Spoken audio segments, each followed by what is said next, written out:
السلام علیکم ورحمۃ اللہ وبرکاتہ۔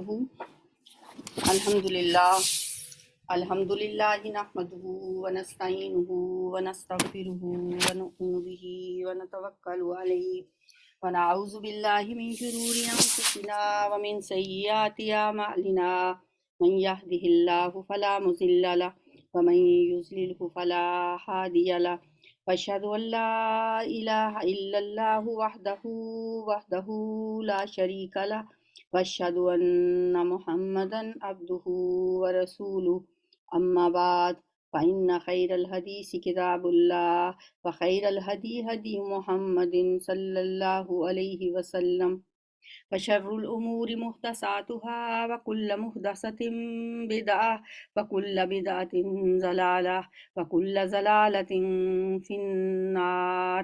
اللهم صل على محمد وعلى آل محمد كما صليت على إبراهيم وعلى آل إبراهيم إنك حميد مجيد۔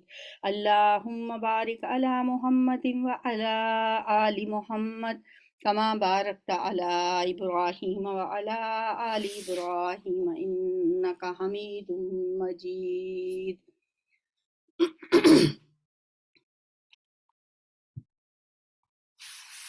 سب سے پہلے اللہ تعالیٰ کی حمد و ثنا، اس کی تعریف کے بعد محمد صلی اللہ علیہ وآلہ وسلم کی ذات اقدس پہ اللہ تعالیٰ ہزاروں درود و سلام نازل فرمائے۔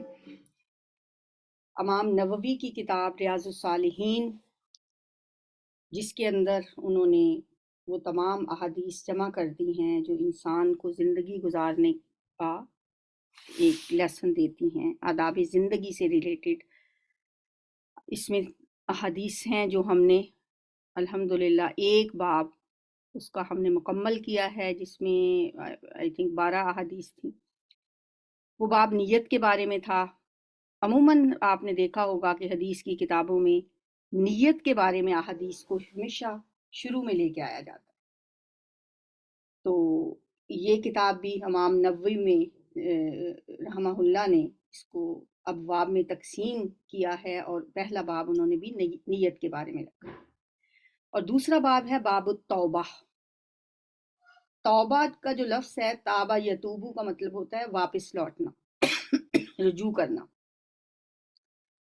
گناہ کرتے کرتے کرتے کرتے جب انسان آگے ہی آگے نکلتا چلا جاتا ہے، ڈیڈ لائن کو کراس کر کے، پھر ایک وقت میں اسے جب احساس ہوتا ہے کہ میں غلط جا رہا ہوں، میں اللہ کی مقرر کردہ حدود کو توڑتا جا رہا ہوں، تو پھر وہ اسے جب احساس ہوتا ہے، پھر وہ واپس لوٹتا ہے۔ تو یہ جو واپس لوٹنا ہے نا، گناہ چھوڑ کر، یہ توبہ کہلاتا ہے۔ انسان جب لوٹتا ہے، تابہ یتوبو، لوٹنا، رجوع کرنا، واپس آنا، وہ جو واپس آتا ہے تو ظاہر اللہ سے معافی مانگتا ہے، تو یہ معافی مانگنا توبہ کہلاتا ہے۔ قال العلماء، یہ کون کہہ رہا ہے؟ یہ امام نبوی فرماتے ہیں کہ علماء کہتے ہیں، امام نبوی نے یہ لکھا ہے کہ قال العلماء، علماء کہتے ہیں التوبۃ واجبۃ، توبہ واجب ہے، من کل ذنب، ہر گناہ سے، ہر گناہ سے توبہ کرنا واجب ہے، یہ علماء کا کہنا ہے۔ فَإِنْ كَانَتِ الْمَعْصِيَةُ، پس اگر ہو وہ گناہ، بین العبد و بین اللہ تعالی، بندے اور اللہ تعالیٰ کے درمیان۔ اب یہ لفظی ترجمہ جیسے ہم قرآن کا پڑھتے تھے، میں ویسے ہی یہاں بھی پڑھاتی ہوں، آپ ساتھ ساتھ اس کو ذہن نشین کرتے جایا کریں، جو لفظ آپ کو مشکل لگے وہ اپنے پاس نوٹ کر لیا کریں، جب آپ دوبارہ اس کو دہرائیں گے تو انشاءاللہ یہ ترجمہ یاد کرنا مشکل نہیں رہے گا۔ پھر میں ایک دفعہ پڑھتی ہوں۔ قال العلماء، علماء کہتے ہیں کہ التوبۃ واجبۃ، توبہ واجب ہے، من کل ذنب، ہر گناہ سے۔ فإن كانت المعصیۃ، پس اگر ہو وہ گناہ، بین العبد و بین اللہ تعالی، بندے کے درمیان اور اللہ تعالیٰ کے درمیان، لا تتعلق، نہیں ہے اس کا تعلق، بحق آدمی، آدمی کے کسی حق سے، یعنی کسی آدمی کے حق سے اس کا تعلق نہیں ہے، وہ ایسا گناہ ہے جس سے کسی آدمی کا حق نہیں مارا گیا۔ اب یہ لفظ آدمی جو ہے یہ ہم نے نہیں شاید پہلے پڑھا، اردو میں ہم لفظ آدمی استعمال کرتے ہیں، اور اردو میں ہم آدمی استعمال کرتے ہیں صرف مرد کے لیے، جبکہ یہ لفظ مرد و عورت دونوں کے لیے بولا جاتا ہے۔ یہ لفظ ایسے ہی ہے کہ جیسے مکی، مدنی اور مصری، یہ یا کی جو نسبت ہے، یہ یا جو ہے یہ نسبت والی یا ہے، ٹھیک ہے؟ جیسے آدم سے نسبت ہے جس کو، وہ مخلوق ہے یہ، اور وہ مخلوق میں مرد و عورت دونوں آتے ہیں۔ آدمی کا مطلب یہاں پہ مرد و عورت دونوں ہیں، اس کی یا جو ہے آدمی کی، یہ نسبت والی یا ہے، اور اس کی نسبت آدم علیہ السلام سے ہے۔ بے شک ہم اردو میں مرد کو کہتے ہیں لیکن اس میں دونوں شامل ہیں، ٹھیک ہے؟ یعنی اس گناہ کا تعلق کسی آدمی کے حق سے نہیں ہے، وہ گناہ صرف بندے اور اللہ کے درمیان ہے۔ یعنی اپنے نماز میں کوتاہی ہو گئی، کوئی روزے میں کوتاہی ہو گئی، کوئی اللہ کی عبادت کرنے میں کمی بیشی ہو گئی، تو ایسا گناہ اگر ہے تو علماء کہتے ہیں فلاحا، تو اس گناہ کے لیے ثلاثۃ شروط، 3 شرطیں ہیں۔ تو ایسے گناہ کے لیے، اس کی قبولیت کے لیے 3 شرطیں ہیں۔ پہلی شرط کیا ہے؟ احدھا، اس میں سے پہلی ہے ان یقلع عن المعصیت، کہ وہ نکل جائے معصیت سے، ان یقلع کہ وہ نکل جائے عن المعصیت، اس گناہ سے، اس گناہ کو چھوڑ دے، پہلی شرط۔ اگر وہ گناہ بندے اور اللہ کے درمیان ہے، پہلا کام اس نے یہ کرنا ہے توبہ کرنے کے لیے کہ اس گناہ کو چھوڑ دینا ہے۔ والثانی، دوسری بات کیا ہے؟ ان یندما، کہ وہ ندامت محسوس کرے، وہ نادم ہو جائے، علی فعلہا، اپنے اس فعل پر، اپنے اس گناہ پر اسے شرمندگی محسوس ہو، وہ نادم ہو جائے۔ دوسری شرط یہ ہے، والثانی ان یندما علی فعلہا، وہ اپنے فعل پر نادم ہو کہ مجھ سے جو ہوا ہے یہ قصور، میں اس پہ شرمندہ ہوں۔ والثالث، اور تیسری، ان یعزم، کہ وہ عزم کر لے۔ عزم کیا ہوتا ہے؟ پختہ ارادہ کرنا۔ اللہ یعودا، کہ وہ دوبارہ نہیں کرے گا، آئندہ کبھی نہیں کرے گا۔ آدھا یعودو کیا ہوتا ہے؟ دوبارہ کرنا، اعادہ کرنا۔ اللہ یعودا، کہ نہیں وہ کرے گا اس کو دوبارہ، الیہا، اس گناہ کی طرف دوبارہ کبھی نہیں لوٹے گا، آبادن، کبھی بھی۔ تیسری شرط کیا ہوگی؟ ان یعزم اللہ یعودا الیہا ابدا، کہ وہ آئندہ کبھی یہ گناہ نہیں کرے گا۔ اب یہ 3 شرطیں ہو گئیں جن کا تعلق اللہ اور بندے کے درمیان ہے، جن گناہوں کا۔ فَإِن فُقِدَ، پھر اگر فقدان ہوا، فقدان اردو کا لفظ ہے نا، اس لیے میں بول رہی ہوں، مشکل لفظ تو ہے۔ فقدان ہوا یا مفقود ہوئی، احد الثلاثتی، تینوں میں سے کوئی ایک بھی شرط، لم تصح توبت، تو نہیں پھر صحیح ہوگی اس کی توبہ۔ فَإِن فُقِدَ احد الثلاثتی، پھر اگر ان 3 شرطوں میں سے ایک بھی شرط مفقود ہوئی، یا اس کا فقدان ہوا، یا وہ شرط نہ ہوئی، لم تصح توبتہ، تو نہیں صحیح ہوگی اس کی توبہ۔ یعنی اگر اس کو اس پہ شرمندگی نہ ہو گناہ کر کے، اور بس استغفر اللہ استغفر اللہ استغفر اللہ کہہ کے کہ میں نے بڑا مار لیا، میں نے تو توبہ کر لی، میں نے تو معافی مانگ لی اللہ سے، کوئی شرمندگی نہیں ہے، وہ جو گناہ کیا تھا پھر موقع ملا پھر کر لیا، آج نماز چھوڑی ہے اس پہ توبہ توبہ توبہ، بس اب میں کبھی نہیں کروں گی۔ دوسرا دن آیا، پھر جی آج تو میں کپڑے دھو رہی تھی، وہ اس لیے میری نماز رہ گئی، آج تو میں بازار چلی گئی تھی اس لیے میری نماز رہ گئی۔ پہلی ایک نماز قضا ہوئی، اس پہ شرمندگی نہیں ہے، تو اگلی تو کرنے کے لیے پھر راستے کھلے ہیں۔ اس لیے ان تینوں شرطوں کا ہونا ضروری ہے۔ پہلی بات یہ کہ گناہ چھوڑ دے، پکا ارادہ، اب نہیں میں اس کو کبھی بھی کروں گا۔ ایک تو چھوڑ دیا گناہ، دوسرا اس پہ پختہ ارادہ کر لیا، تیسرا اس پہ شرمندگی بھی ہوگی، تو اس گناہ کو سے توبہ جو ہے وہ صحیح ہوگی، یہ علماء کا کہنا ہے۔ اور کیا کہتے ہیں علماء؟ وَإِن كَانَتِ الْمَعْصِيَةُ، اور اگر ہو گناہ، معصیت گناہ کو کہتے ہیں، اردو میں بھی معصیت کا لفظ بہت استعمال ہوتا ہے، کوئی نعتوں میں بھی ہوتا ہے، معصیت دھل گئی، یعنی گناہ دھل گئے۔